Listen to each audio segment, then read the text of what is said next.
E aí, tudo tranquilo? Essa é a segunda aula do curso Shell Script Descomplicado e o nosso problema agora é escrever um script que receba pela linha de comandos um nome e imprima a mensagem salve este nome. Como no primeiro problema, existem alguns conceitos que vão ajudar a gente a encontrar uma solução.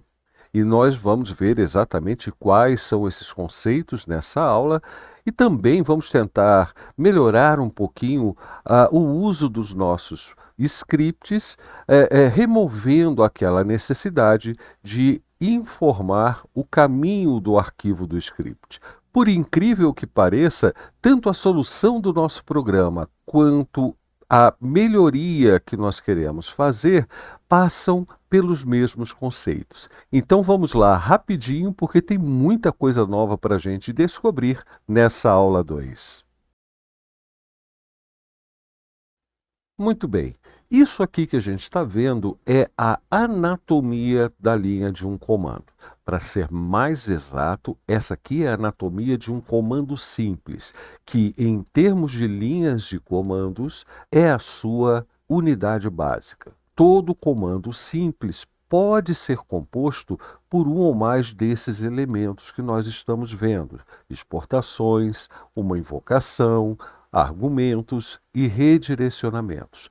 Mas um comando simples pode ser encadeado com outros comandos através de operadores do shell e também podem ser agrupados como blocos de comandos através de palavras reservadas do shell, constituindo assim os comandos chamados de compostos. Então, por isso que eu digo que essa é a unidade básica da linha de um comando. Mas essa unidade básica não é composta necessariamente por todos esses elementos. Aliás, cabe aqui uma pequena dica sobre a consulta do manual ou do help do Bash para descobrir a sintaxe de comandos. Sempre que na sintaxe algo aparecer entre colchetes, como nós temos aqui, significa que esse algo é opcional. Então, na anatomia do nosso comando simples, nós já podemos entender que as exportações são opcionais dentro dessa linha de comandos. A invocação daquilo que será executado também é opcional. E se houver uma invocação, ela poderá ou não ser seguida de argumentos. E também nós podemos ter ou não redirecionamentos. Na última aula, nós utilizamos redirecionamentos sem nada disso aqui antes, justamente para criar novos arquivos. É a anatomia de um comando simples ainda assim. Também poderíamos usar apenas as exportações sem invocação de nada. Nesse caso, a exportação deixaria de ser uma exportação e passaria a ser uma atribuição de variáveis. Então, nós podemos encontrar esses elementos, com exceção dos argumentos, né? Porque eles dependem da gente estar fazendo uma invocação, mas nós podemos encontrar esses três grupos de elementos aqui isoladamente na linha do comando. Para exemplificar, vamos dar uma olhadinha lá no terminal. Maravilha! Antes da gente falar da estrutura da linha do comando, eu só quero aproveitar para falar sobre essa cerquilha antecedendo qualquer coisa na linha de um comando. A cerquilha é o símbolo que a gente utiliza, é o caractere que a gente utiliza para comentar, seja na linha do comando, como eu fiz aqui, seja nos nossos scripts. O comentário significa que tudo que vier depois dessa cerquilha, inclusive a cerquilha, será ignorado pelo shell na hora de interpretar uma linha de comando. Então, a cerquilha aqui no começo, como eu havia colocado, significa que nada nessa linha será interpretado pelo shell. Tudo isso aqui será ignorado. Mas, enfim, a razão de eu ter colocado isso tudo aqui é para a gente ter uma referência enquanto eu estiver escrevendo os nossos exemplos. Para começar, nós fizemos aqui várias vezes. Aliás, esse diretório é novo. Eu acabei de criar esse diretório para a nossa aula 2. Nós utilizamos aqui várias vezes comandos como ls ou então cat alguma coisa. Isso, ls, na estrutura da linha de um comando, na anatomia da linha de um comando, o ls é uma invocação. Como eu sei que é uma invocação? Eu não tenho nenhuma atribuição de variável antes desta palavra e eu não tenho argumentos, eu não tenho redirecionamentos depois dela.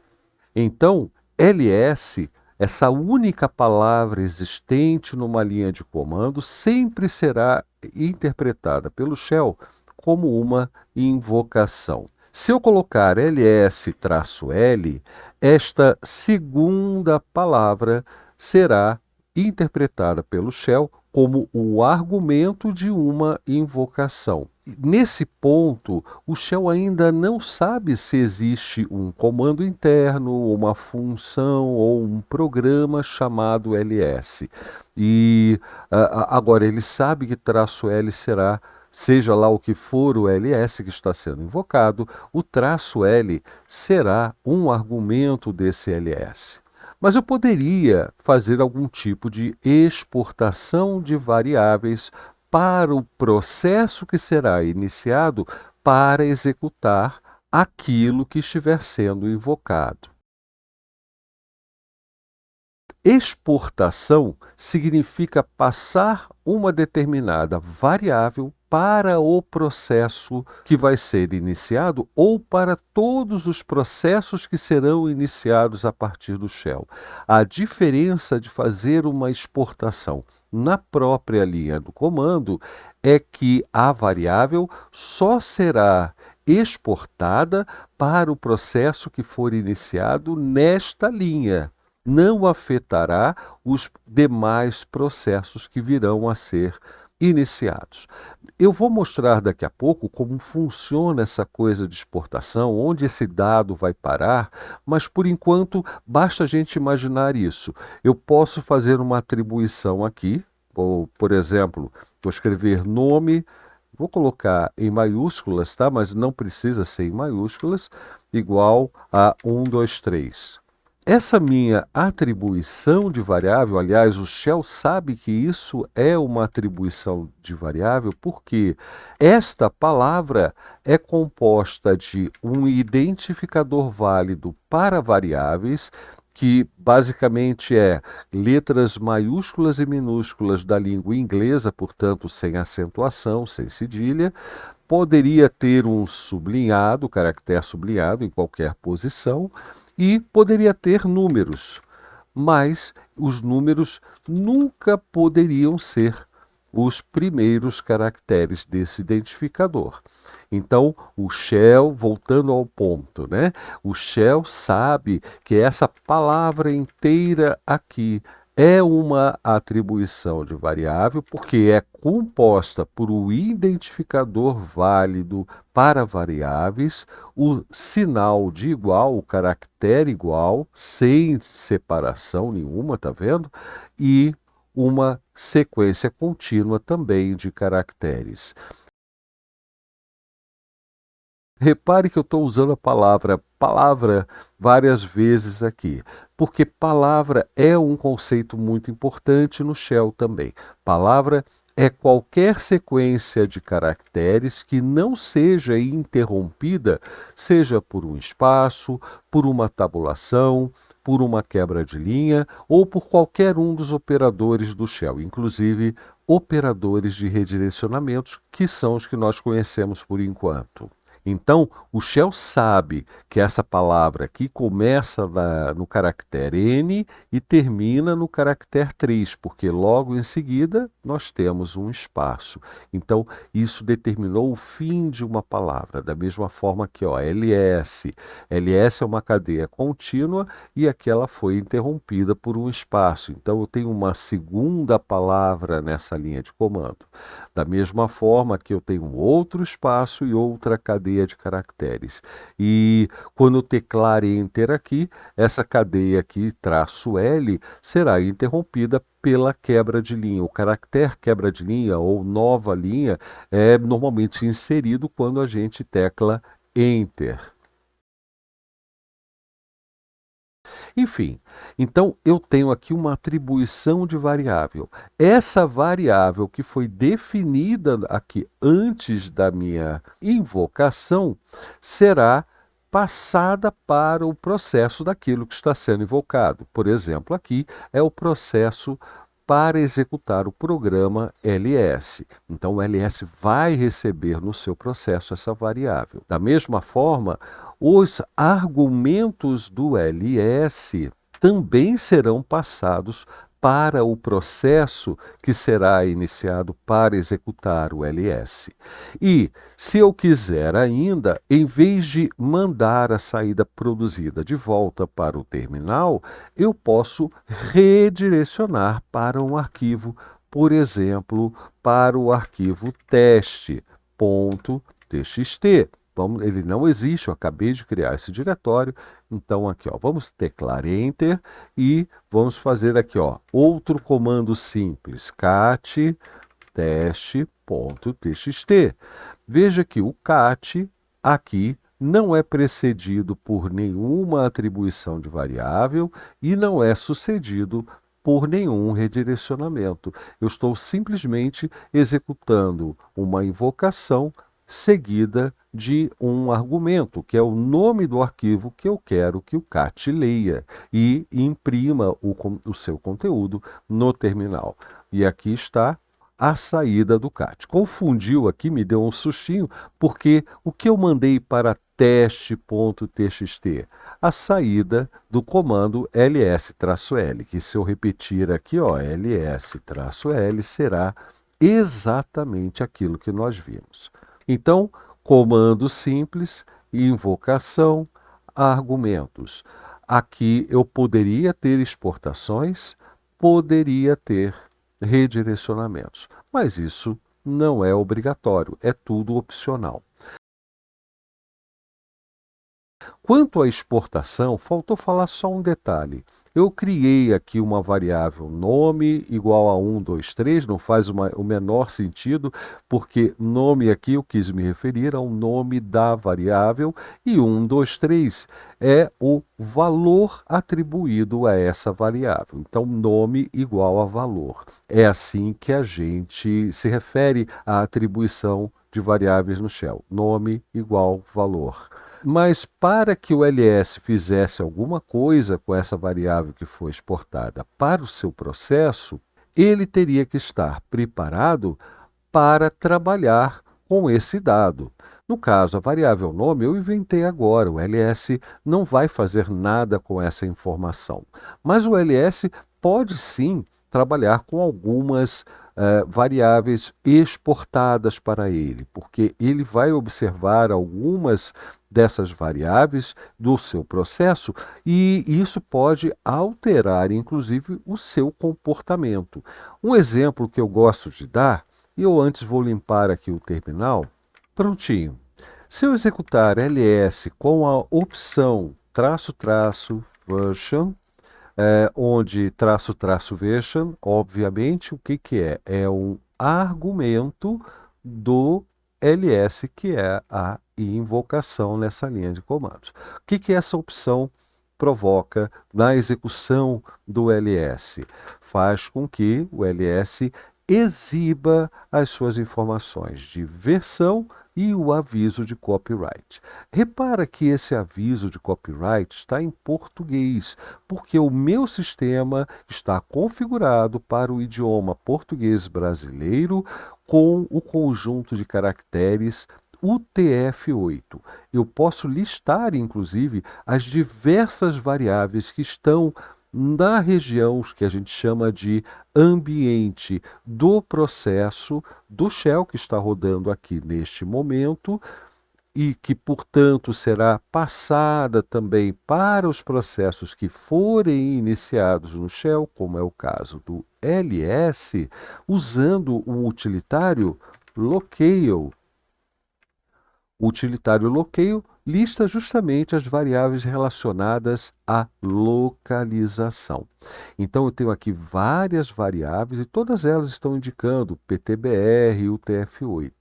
Eu não vou alterar isso, porque o ls, de fato, fez a leitura destas variáveis para determinar que deveria imprimir essa mensagem em português utilizando caracteres do conjunto UTF-8, que é um padrão que basicamente possibilita a impressão de caracteres acentuados e outros tipos de caracteres também. Enfim, PTBR é o idioma e UTF-8 é o conjunto de caracteres. O fato é que o ls vai ler essas variáveis para determinar o idioma e o conjunto de caracteres da mensagem. Eu não preciso alterar todas essas variáveis para alterar o idioma que o ls vai utilizar para exibir a mensagem. Eu posso simplesmente redefinir LCOL. Para que o LCOL afete todas essas variáveis, ele não pode ser apenas alterado, ele tem que ser alterado e exportado para a seção do shell. Mas nós vimos, eu vou voltar aqui, deixa eu limpar novamente. Aqui está. Nós vimos que na nossa linha de comando a gente pode incluir uma exportação que vai afetar apenas o processo daquilo que estiver sendo invocado. Então, aqui no nosso ls version, eu posso incluir a exportação de um outro valor para lcall. Então, ó, lcall. E eu vou colocar a localização padrão, que a gente representa com o nome C. Então, isso é uma atribuição de variável, né? Um identificador válido, seguido de igual e seguido de um valor, que no caso é C. C é uma localização padrão e, portanto, é o idioma inglês e os caracteres da tabela ASCII, sem acentuação, sem cedilha nem nada. Fazendo essa exportação diretamente aqui na linha do comando, apenas o processo iniciado para executar ls receberá esta variável com este valor no seu ambiente. E, portanto, quando o ls for consultar o valor dessa variável para determinar o idioma e o conjunto de caracteres da mensagem que ele vai exibir, evidentemente ele vai usar a localização C e os caracteres ASCII. Teclando Enter, nós podemos ver, está agora em inglês e apenas com caracteres ASCII. Só para comparar, eu vou repetir essa execução sem alterar o LCOL. Veja, continua valendo aqui o LCOL do ambiente do processo do shell que está rodando nesse terminal, que ainda está na localização que olha aqui, o PTBR e o UTF-8. Então, não alterou. O fato de eu ter exportado essa variável apenas para esse processo, garantiu que o processo pai, o processo do shell que está rodando no terminal, não fosse alterado no seu ambiente. Nós podemos dizer, então, que já foram demonstrados. Primeiro, aqui, vou colocar esse caso. A exportação, como ela funciona e que o programa ou aquilo que estiver sendo invocado precisa, de algum modo, estar preparado ou ser escrito para utilizar esse dado, senão você pode exportar que não vai ter efeito nenhum. E também temos aqui a invocação, temos aqui argumentos que são opcionais e também já demonstramos o redirecionamento. Aliás, na aula anterior nós fizemos isso várias vezes. Então, nós já podemos seguir para uma outra questão, que é a solução do nosso problema. O nosso problema pede que a gente escreva um script que receba pela linha do comando um nome e imprima a mensagem salve este nome. Ou seja, seria algo como eco, como a gente já viu no primeiro exercício, né? Salve, vírgula, e aí viria um nome que pode ser qualquer coisa. Eu vou colocar em minúsculas para vocês não acharem que tem que ser sempre em maiúscula, tá? Então aqui, ó, nome, ok? Salve nome, seria algo assim. Só que nome é uma informação que pode variar. Se essa informação pode variar de acordo com a invocação do meu script, um dado variável a gente escreve na forma de uma variável, né? Como o próprio nome diz. Então, aqui em vez de nome escrito dessa forma, a gente talvez precise criar uma variável nome e expandir o seu valor na hora de executar a linha do comando echo. Então, antes do echo executar, isso aqui seria trocado, porque é isso que é expansão, né? É trocar essa estrutura iniciada aqui com o cifrão, por exemplo, que tem vários tipos de expansão, né? Seguida de um identificador válido para variáveis ou então de um parâmetro, e vai ser trocado então essa estrutura pelo valor correspondente. Isso é expandir. Só que eu não defini nenhuma variável nome e, portanto, ao fazer essa expansão, essa estrutura aqui será substituída por nada, resultando apenas em eco, salve, vírgula, espaço, ponto, como nós estamos vendo aqui. Para que eu possa utilizar essa variável no meu script, e até aqui na linha do comando, eu preciso definir essa variável. Então, como que a gente define? Eu já dei a dica nos exemplos anteriores. Se eu fizer nome igual a Blau, por exemplo, eu posso teclar Enter, porque, veja, é apenas essa parte da anatomia da linha do comando. Quando eu não tenho o restante dos elementos, eu tenho apenas essa parte da atribuição, essa atribuição não será uma exportação, será apenas a atribuição de um valor a uma variável.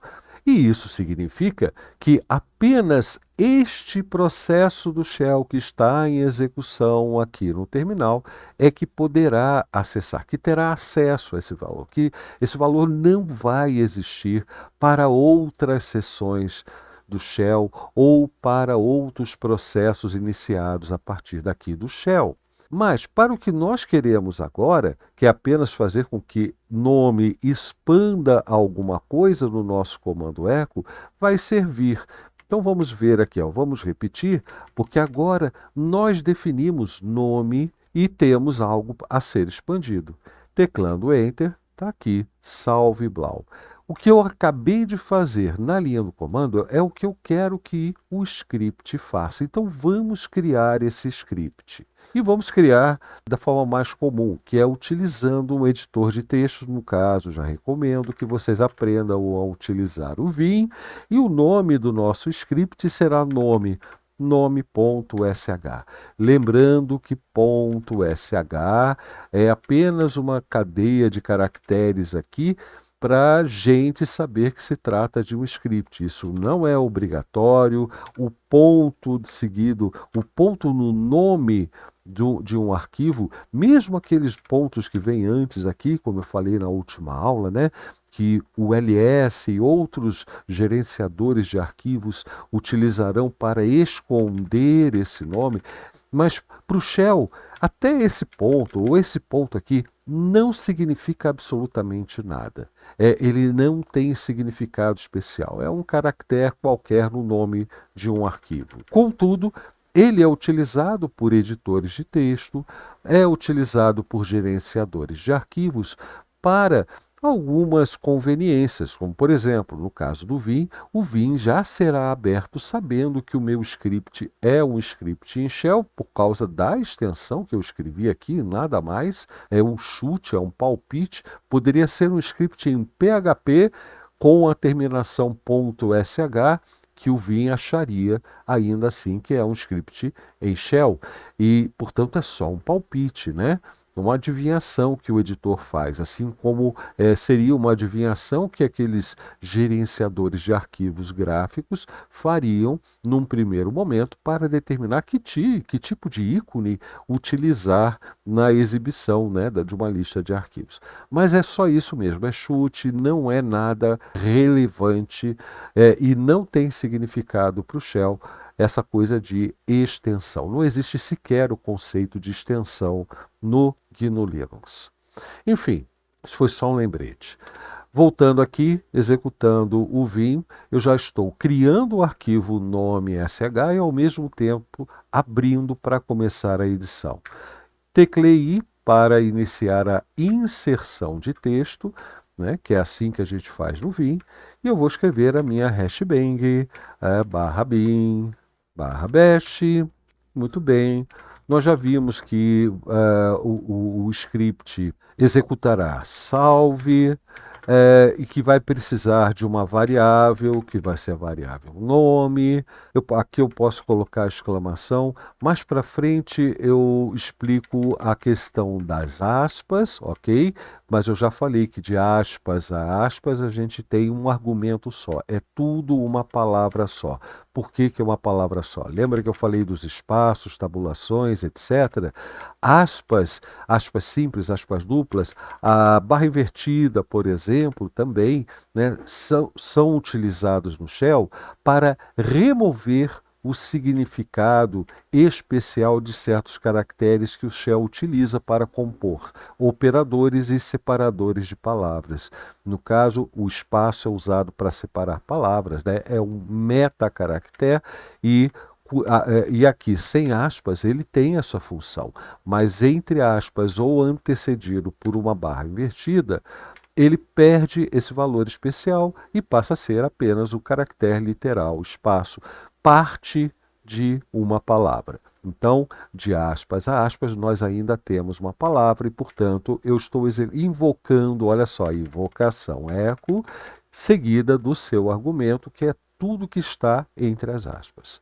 Beleza, isso foi o que nós fizemos no terminal, né, no modo interativo, mas ainda vale.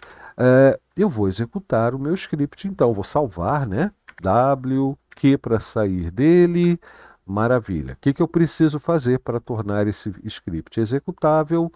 chmod mais x nome sh. Listando tudo, tenho aqui nome sh e o teste que nós fizemos, né, da saída do ls. Para executar o script, ó, ponto barra, porque o shell não sabe onde está o arquivo, eu estou dizendo, ó, está nesse diretório mesmo. E nome sh. Executando, então, salve nada. Opa, mas eu não defini nome igual a blau aqui nesta seção do shell? Sim, mas lembra o que eu falei? Quando a gente apenas faz uma atribuição de variável, essa variável só é disponível para o processo da seção do shell. Ela não é passada adiante para outros processos. Para que outros processos herdassem essa variável nos seus próprios processos, na região do ambiente do processo, eu precisaria exportar essa variável. E aí eu teria que, enfim, executar o meu script exportando um valor qualquer para nome. E eu vou falar aqui que nome igual a Luiz, o nome do meu filho, ok? Nome igual a Luiz. Então, desse jeito, como eu fiz com o ls, eu estou exportando a variável nome apenas para o processo do shell também, porque o script é executado numa seção do shell, então estou exportando para esta nova seção do shell a variável nome igual a Luiz. E com isso, o meu script, que tem lá dentro, né, escrito expansão de nome, vai encontrar essa variável para expandir, resultando nisso daqui. Veja, sem exportação e com a exportação da variável. O que eu quero mostrar para você agora é como isso funciona lá na região da memória associada ao processo, que é equivalente àquela estante como eu vivia dizendo lá na aula 1. Agora a gente vai entender isso um pouquinho melhor.